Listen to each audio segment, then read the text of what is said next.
an Indian is running Google, then why can't India create its own Google? आज हम इस video में बात करेंगे वो 5 रीजंस जिनकी वजह से यूएस टेक कंपनीज पूरी वर्ल्ड पे रूल कर रही हैं एंड इंडिया को क्या सीखना चाहिए अगर हमें भी ग्लोबल टेक लीडर बनना है तो।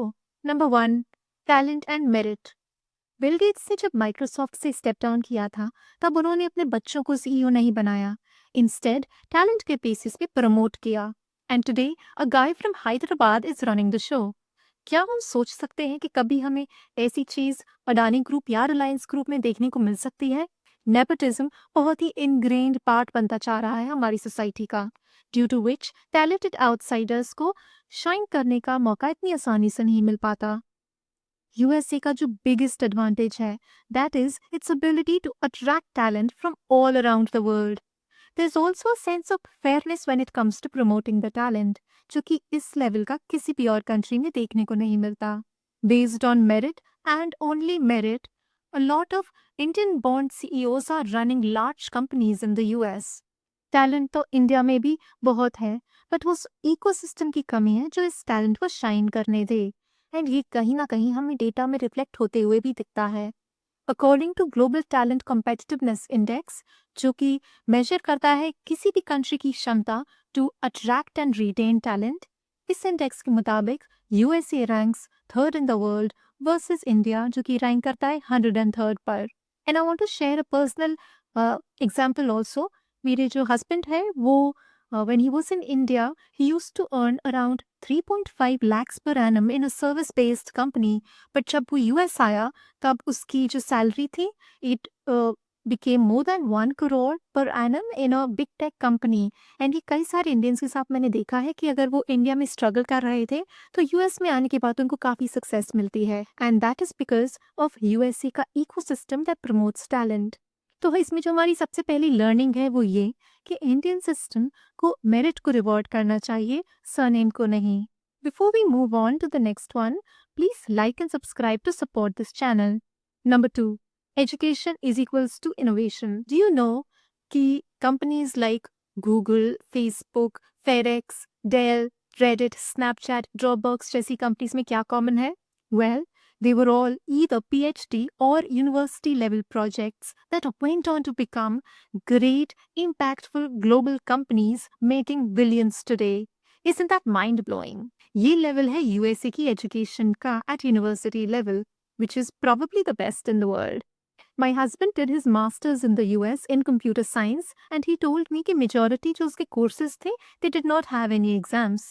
Instead, उनको जो रियल लाइफ एप्लीकेशंस है उन पर प्रोजेक्ट्स बनाने पड़ते थे, like operating system, search engine या मशीन लर्निंग मॉडल। एंड जो जो थोड़े बहुत एग्जाम्स देने पड़ते थे वो एग्जाम्स भी ओपन बुक एग्जाम्स होते थे, जहाँ पर एग्जाम्स को देने के टाइम पर आप अपने बुक्स या नोट्स को ओपन करके रेफरेंस ले सकते हैं, because the exams did not test their memory, instead they tested their critical thinking. I feel कि इंडिया का जो एजुकेशन सिस्टम है it needs a complete overhaul, because education system education के लिए कम लग रहा है, बिजनेस के लिए ज़्यादा। There's a lot of focus on rote learning, यानी कि जो कॉन्सेप्ट्स को बस मेमोराइज करके रख लो instead of understanding the practical logic behind them. Paper leaks भी कॉमन है, एंड अगर आपकी हैंडराइटिंग अच्छी है तो आपको नंबर ज़्यादा मिलेंगे।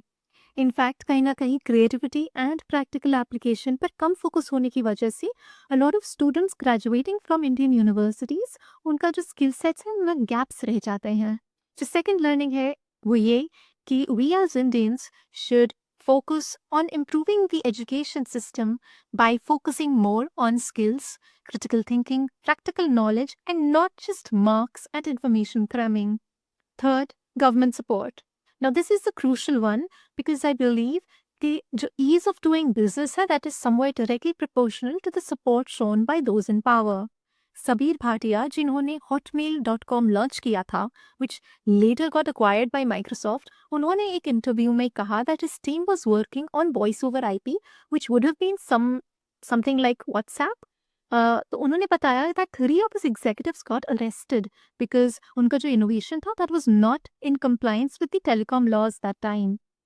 एंड एक चीज़ अगर किसी भी और कंट्री में हुई होती तो इसका आउटकम हमें सिमिलर ही देखने को मिलता, बट नॉट यूएसए। यूएसए की जो सिलिकॉन वैली है, सो जो डीएनए है that is completely different. You will be surprised to know कि जब ऊबर लॉन्च हुई थी तो it broke almost all the rules and regulations of taxi, but because it was innovative and it evolved the technology of ride sharing, the laws also needed to evolve, which they did. The laws changed.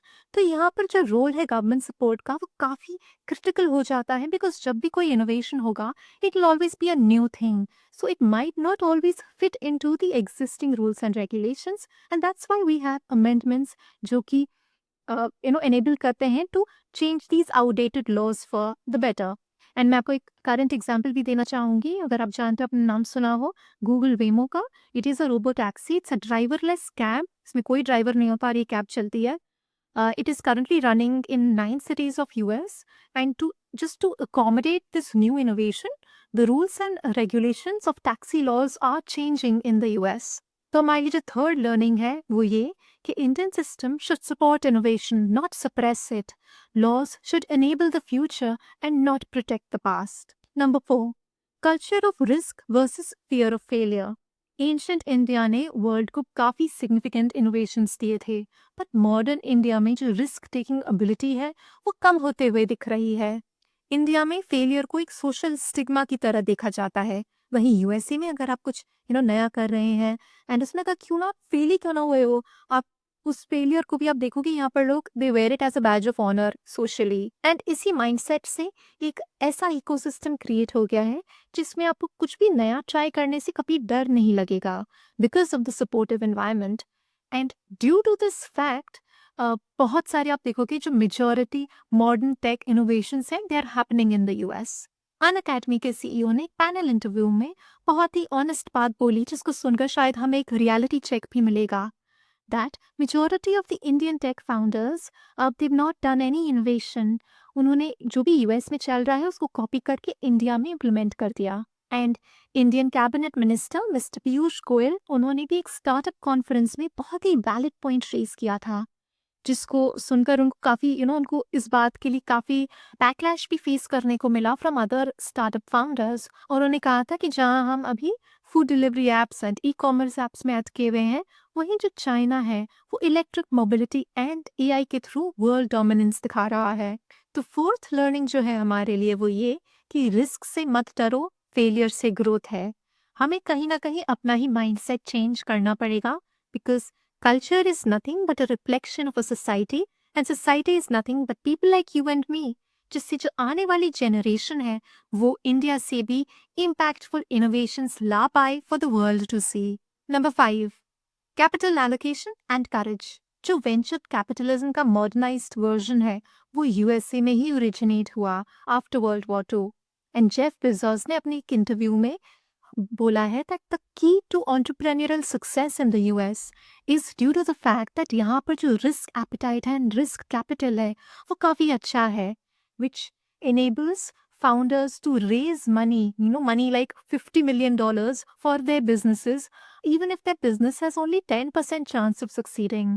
Capital India में भी बहुत है, बिल्कुल भी कमी नहीं है अमीर इन्वेस्टर्स की, बट वो रिस्क टेकिंग जो माइंडसेट है उसकी कमी ज़रूर है, because majority of the capital is allocated to safe and predictable businesses.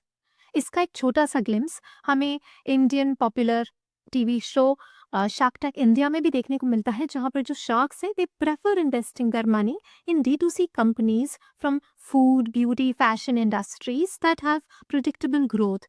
वहीं जो यूएस है वहाँ यहाँ के जो VCs हैं they have a completely different mindset. They want to support innovation. In fact, they even want to support moonshot products in reusable economic space rockets, autonomous vehicles, artificial intelligence, anti-aging and gene editing जैसी बाकी चीज़ें। तो these are the things that are revolutionary. तो हमारे लिए जो fifth learning है वो ये कि सेफ बेट से दुनिया नहीं बदलती, बोल्ड आइडियाज फंड करने पड़ेंगे। क्या इंडिया का सिस्टम खराब है? यस, बट हम इसको फिक्स भी कर सकते हैं if we are able to overcome these challenges, जिसकी वजह से हम इंडिया में एक इनोवेशन ड्रिवन इकोसिस्टम क्रिएट कर पाएंगे। And because of this world की बाकी कंट्रीज की डिपेंडेंस हो जाएगी इंडिया पे, increasing India's soft power and influence. जैसे कि एआई इनोवेशन के कारण यूएस की जो टेक वर्ल्ड डोमिनेंस है वो इंक्रीज हुई है। If you've not watched my previous video on AI innovation and layoffs happening in the US, you can watch it here. इस वीडियो में I have talked about 5 jobs जिनको सबसे ज़्यादा AI से थ्रेट है। आज के लिए इतना ही। Thanks for watching.